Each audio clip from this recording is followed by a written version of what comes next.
My next topic is about the philosophy of education and the curriculum in the 21st century in yours slowly. So I will start with the introduction. So in the introduction, the 21st century has ushered in the new era of transformation in the Philippine education, driven by globalization, technological advancements, and the growing demand for relevant and future-ready skills. Education is no longer just about acquiring knowledge, it's about developing competencies for life, for work, and active citizens in a complex, rapidly changing world. So the 21st century has brought major changes and challenges that have reshaped education in the Philippines because of globalization, technology, and the need of the future ready skills. Education must be beyond memorization today. Today is about developing competencies that prepare learners for real life, meaningful work, and responsible citizens. So from the knowledge of competency-based learning, so education is no longer just about knowing facts. It is now focused on skills, values, attitudes that learners need to succeed in today's world, like communications, critical thinking, collaboration, creativity, and digital literacy. So number two is we have influence of globalization. Students are expected to compete and collaborate internationally. They must understand not only local issues but also global challenges like climate change, cultural diversity, and global economy trends. So here at the impact of technology, learning is now digital, flexible, accessible through online platforms, gadgets, and virtual classrooms. Teachers and students must adapt to new digital learning environments. Here are the example, the K-12 curriculum reform. So the addition of senior high school introduced a specialized track like STEM, TBL, EBM to help students prepare for college work or business. The example, as students in the TBL track learn skills in cooking, carpentry, or electronics, making them job ready for after graduation. So used to technology and learning. So students use learning management system like DepEd Commons, Google Classrooms, and digital tools like tablets and smart boards. So the example here, a science class uses virtual labs to simulate experiments where the physical lab are not available. Next, development of 21st century skills.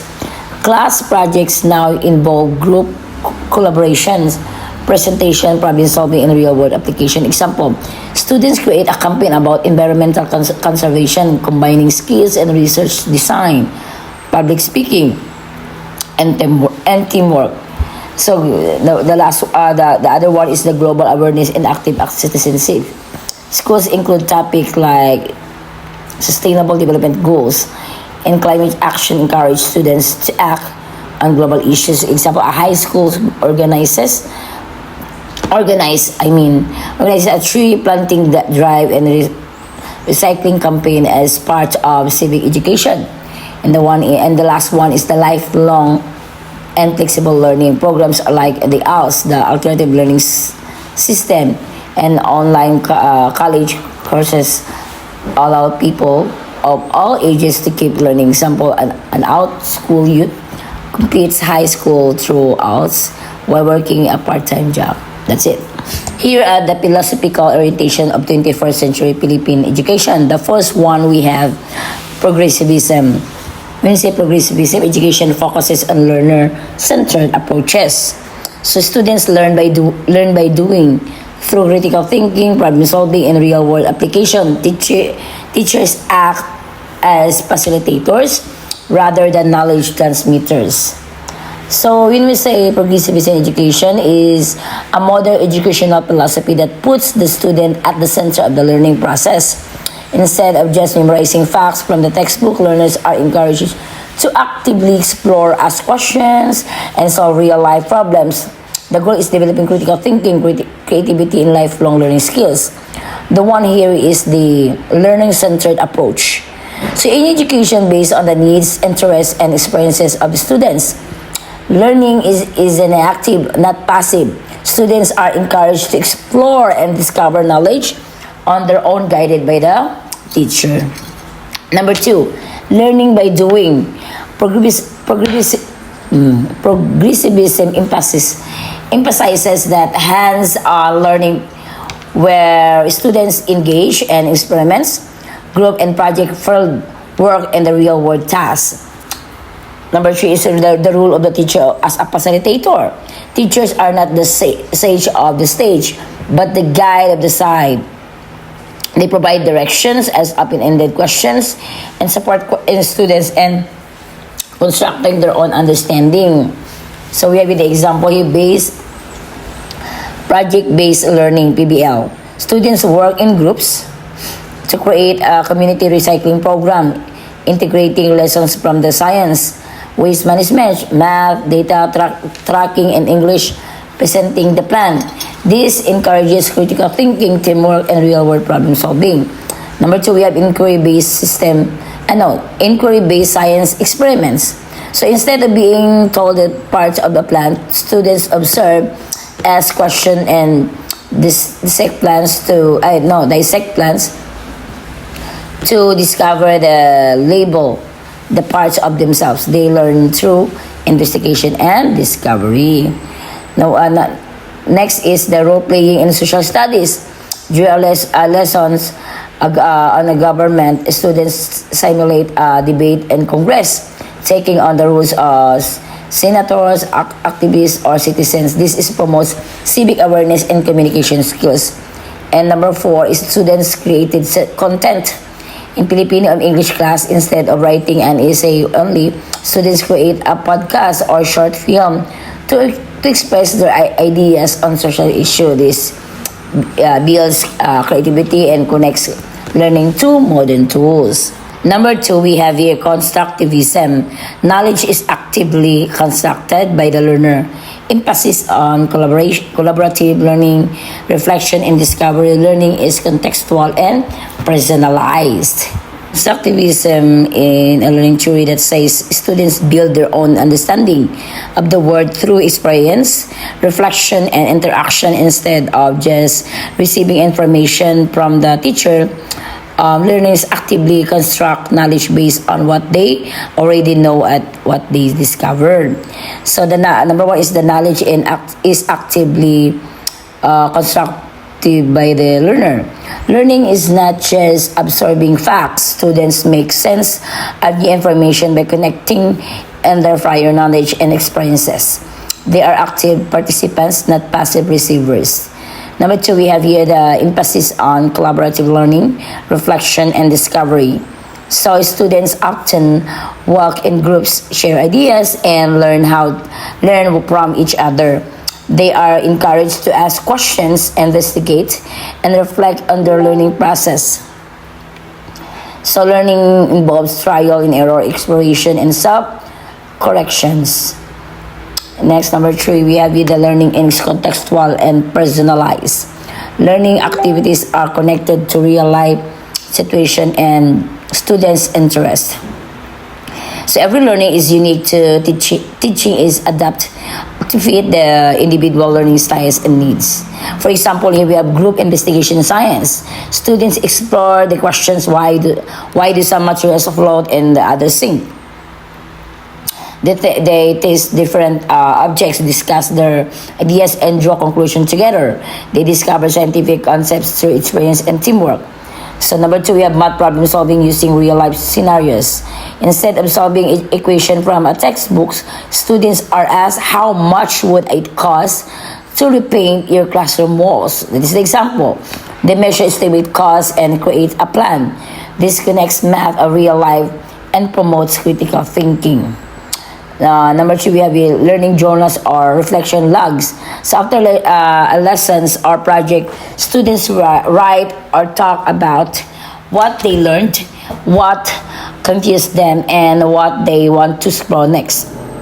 So this promotes metacognition, thinking about this thinking. So number four is a peer teaching, right? It is small groups, students takes turns explaining a topic to each other, example parts of the digestive system. So explaining helps them solidify their own understanding. Number 5 is choice-based projects. In English class, example, students choose how to present their book review, write an essay, create a comic script, or film a short video. This allows personalization based on interest and strength.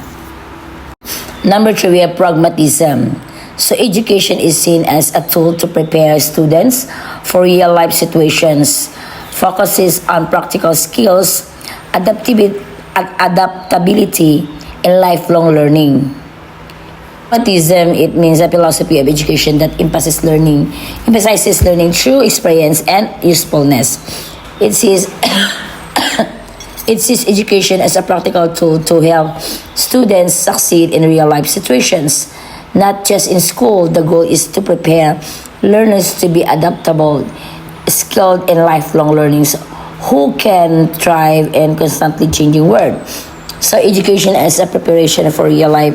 So learning should help students deal with the real problems and daily life challenges. School is not just for academic knowledge but for preparing students to live productive, meaningful lives. Number 2, we have the focus on practical skills and adaptability. Kasi pragmatism values hands-on activities, just reading skills and problem-solving abilities. It encourages students to adapt to change, to be creative, and learn from experience. Number 3, we have lifelong learning. Education doesn't stop after graduation. Pragmatism promotes the mindset that people must keep learning throughout life to stay relevant and effective. So example here, the technical vocational livelihood, the TBL track in the senior high school. So students take subjects like welding, cookery, electrical installation, or ICT, which they can immediately use for their jobs and entrepreneurship. So this prepares them for real life employment or business after high school. Number 2, entrepreneurship project and EBM strand. Students create and run a mini business from product development to budgeting, the marketing. They learn practical skills and finance planning and communication. Number 3, problem-based learning. PBL students are given real-world problems to solve, such as how can our school reduce plastic waste? They work together to research, plan, and implement a solution, learning both academic and life skills. Number 4 is life skills integration. So lessons include topics like financial literacy, digital safety, communication skills, and mental health awareness. This prepare students for challenge outside the classroom. Number 5 is the adaptability in learning environments. So during the pandemic, schools use modular and online learning, restricted pragmatism, views education as a real world. So not just for passing exam, but for living and world and growing by focusing on practical skills, adaptability, and lifelong learning. So here the number 4, humanism recognizes the holistic development of learners, intellectual, emotional, social, moral, and spiritual. Encourage self-actualizations, empathy, and ethical behavior. So when we say humanism, it is an educational philosophy that focuses on the whole person, not just their intellect, but also their emotions, values, relationships, and personal growth. It believes that education should help learners become fully developed human beings who are self-aware, empathetic, and capable of making ethical decisions. So explanation in holistic development. So we have humanism promotes the development of all aspects of learning. So we have intellectual, thinking and understanding, emotional, managing feelings, social, building relationships, moral, knowing right from wrong, spiritual, finding purpose and meaning in life. Number we have here, the number 2 is self-actualization. So based on Maslow theory, self-actualization is about becoming the best version of yourself. Humanist education encourages students to discover their talents, passions and purpose. So number 3 is empathy and ethical behavior. Students are taught to respect others, understand different perspective, and act with the compassion and responsibility. Learning includes lessons on kindness, justice, and humanity. Number 4 is service learning and community involvement. Students join outreach program, environmental drives, or feeding programs. They learn empathy and social responsibility by helping others in need. So students' reflection activities. After a group of activity or moral discussion, students write a personal reflection on what they learn about themselves and others. This develops self-awareness and a deeper understanding of values. Why humanism matters. Builds students who are not just smart, but also kind, responsible, and emotionally strong. Helps learners understand themselves and others, leading to better relationship and personal fulfillment. So we have here creates a more compassionate and ethical society by focusing on values, not just not knowledge. So when you say humanism in education, recognizes that students are human being first, with thoughts, feelings, dreams, and moral responsibilities. The last one, number 5, transformative education aims to develop learners into agents of change, promotes social justice, sustainability, and global citizenship. So when we say call this transformative education, let's focus about the key elements of transformative education. The first is critical thinking, encouraging learners to question systems, norms, and assumptions. And number 2, we have here the empowerment, helping learners believe in their capacity to create change. Number 3, we have active citizenship, promoting responsibility toward community, society, and the planet. Number 4 is social justice, addressing inequality, discriminations, and human rights. Number 5 is sustainability, learning about acting on environmental and ecological issues. Number 6, we have here global perspective, understanding by interconnectedness and diversity. For example, here we have here the examples of transformative education. Number 1 is the social justice in the classroom. So example, high school integrates lessons on racial inequality and systematic injustice. Students read about civil rights movements. So analyze current events and engage in the community outreach. So the impact here is students learn to recognize discrimination and advocate for equity and inclusions. Number 2 is environmental education for sustainability. Example, a university course focuses on climate change. Students conduct local research, propose green initiatives for their campus, and their partner with environmental NGOs. So the impact here, learners become advocates for sustainable living and influence environmental policy or practice. And the next is the global citizenship project. Example, a primary school implements a global village week where the students explore cultures, global issues like water scarcity or refugee crisis, and organize fundraising events for international aid. The impact of the children develop empathy, cultural awareness, and sense of shared responsibility. And number 4, we have service learning. The example is the college students studying public health spend a semester working with underserved communities, applying theory to real-world problems. So the impact here is students connect learning with the actions, become more socially conscious, and are motivated to continue civic engagement. So here are the globalizations, align the Philippine education system with international standards, equip students with 21st century skills, communication, collaboration, critical thinking, and creativity.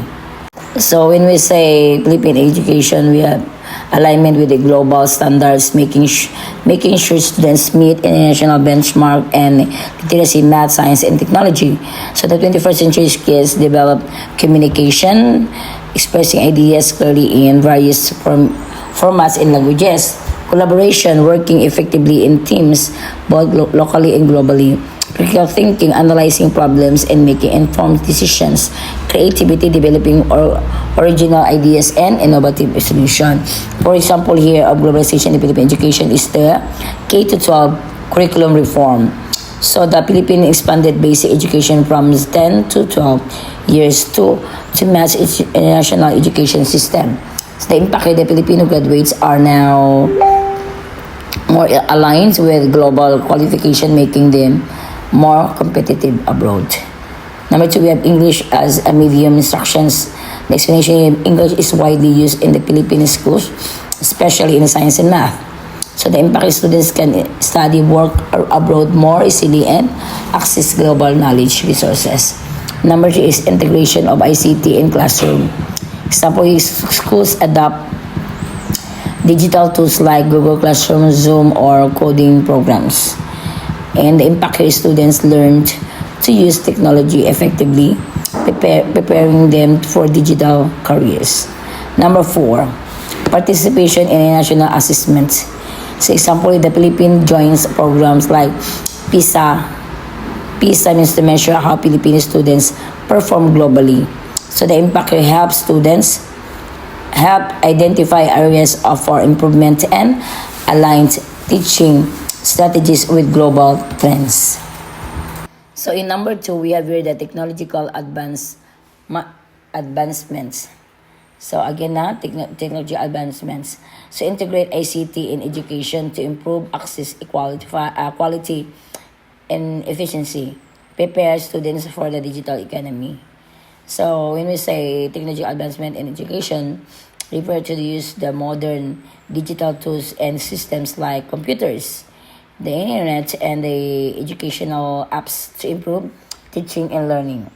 So in education, this means integrating ICT information and communications technology, make learning more accessibly anytime, anywhere, improve the quality of instruction, increase the efficiency of school system, prepare students for jobs and the digital economy.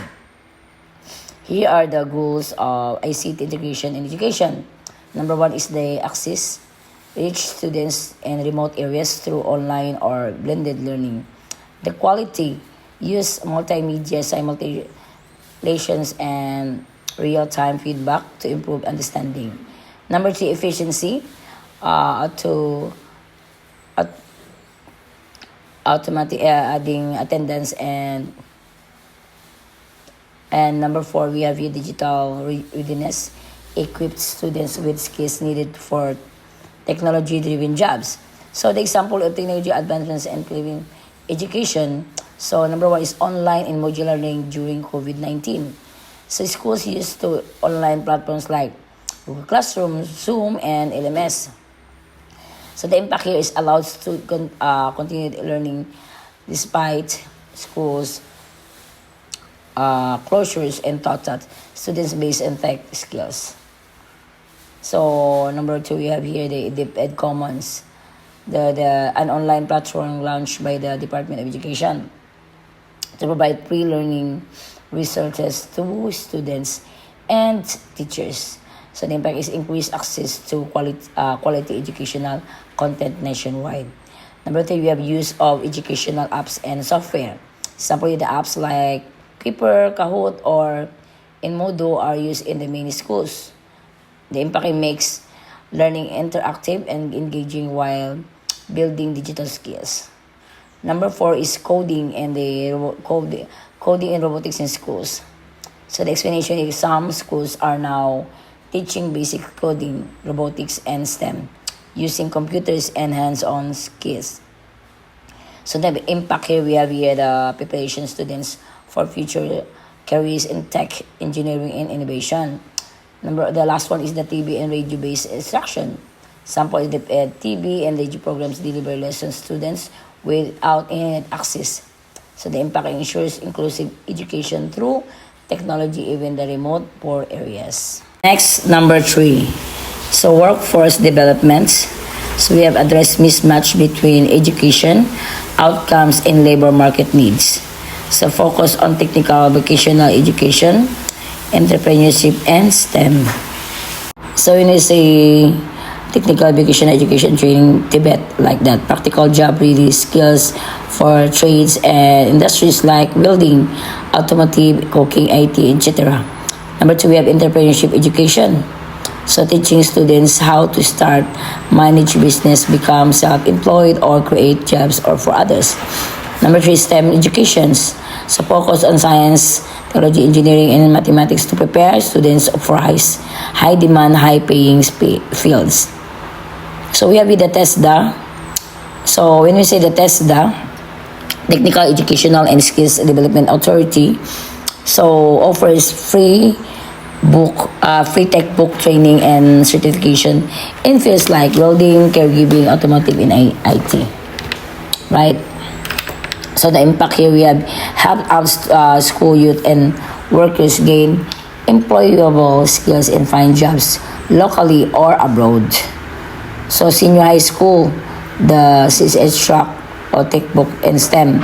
So the K-12 offers specialized tracks such as TBL, STEM, ABM. So the impact here, we have is students can graduate job ready or continue to higher education aligned with workforce needs.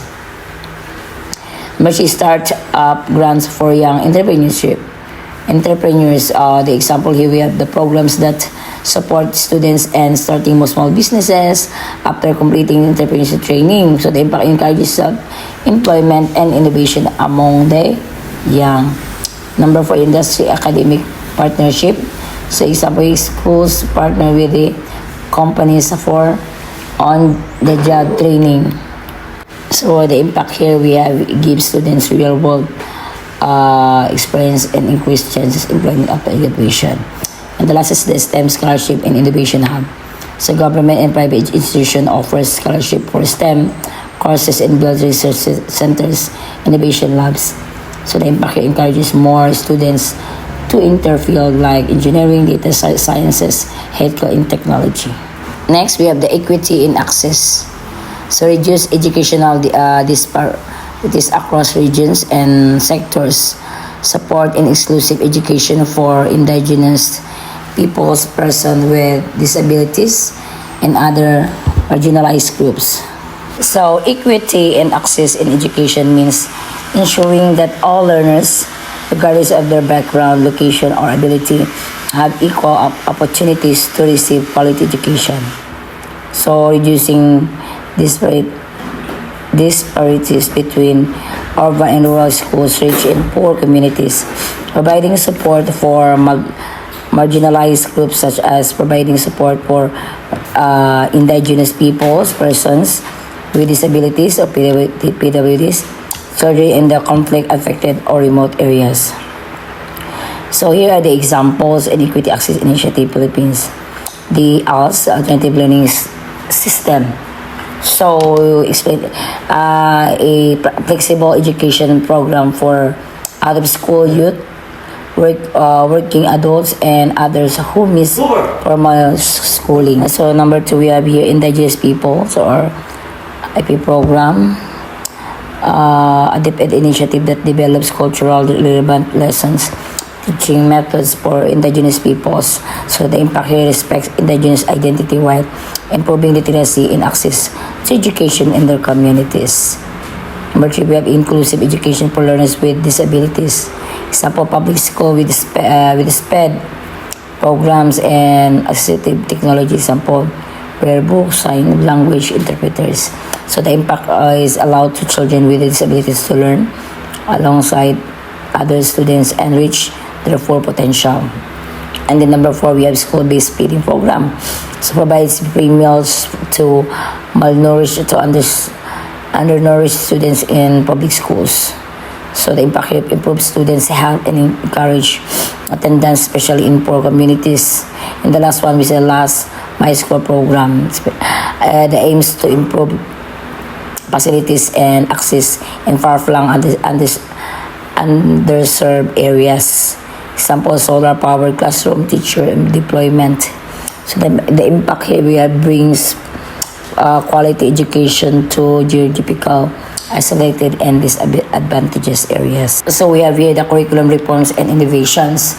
Number one is K-12 basic education program implemented 2013, so expanded the basic education's cycle from 10 to 12 years. Senior high school, grade 11 to 12, introduced with 4 tracks: academic, technical, vocational, livelihood, sports.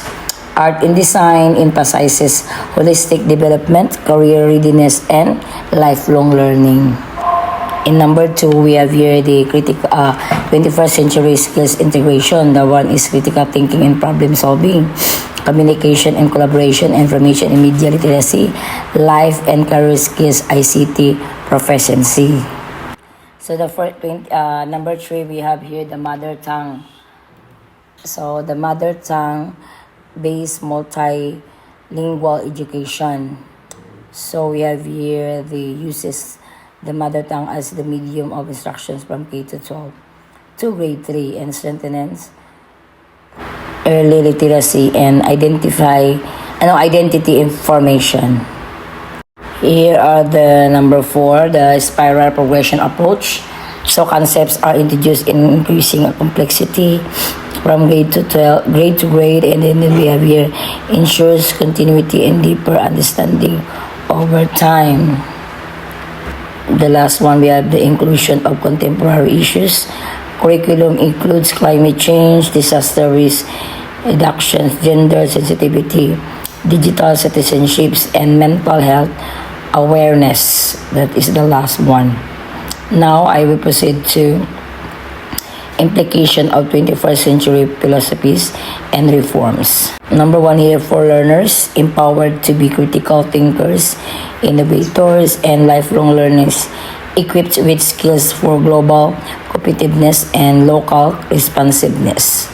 So the second one, we have for teachers. So for teachers, roles shift from lecturers to facilitators, mentors, and designers of learning experiences. Need for continuous professional development, especially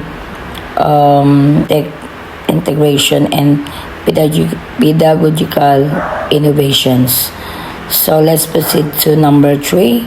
So in number 3, we have the fourth schools. So must adapt infrastructure, policies, and culture to support student-centered learning, inclusivity, and technology use, increasing focus on school community partnerships and industry linkages. And number 4, we have here for society. Aims to produce socially responsible, cultural grounded, and economically productive citizens. Education is seen as a key driver for national development and peace and sustainability. So that's it, the implication on 21st century philosophies and reforms. Now let's proceed to conclusions. So the conclusion here is that the Philippistical orientation of the Philippine education in the 21st century reflects a shift toward relevance, inclusivity, and innovation. Rooted in the progressive, humanistic, and transformative philosophies, the curriculum is being imagined to meet the needs of modern Filipino learners in a globalization world. While implementation challenges persist, the vision is clear: to build an education system that prepares Filipinos not just to survive, but to thrive in the 21st century and beyond. So here are the references.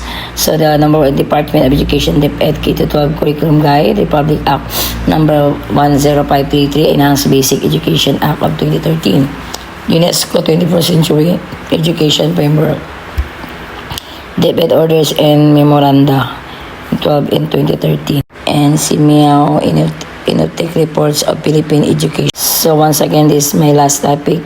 Thank you and bye.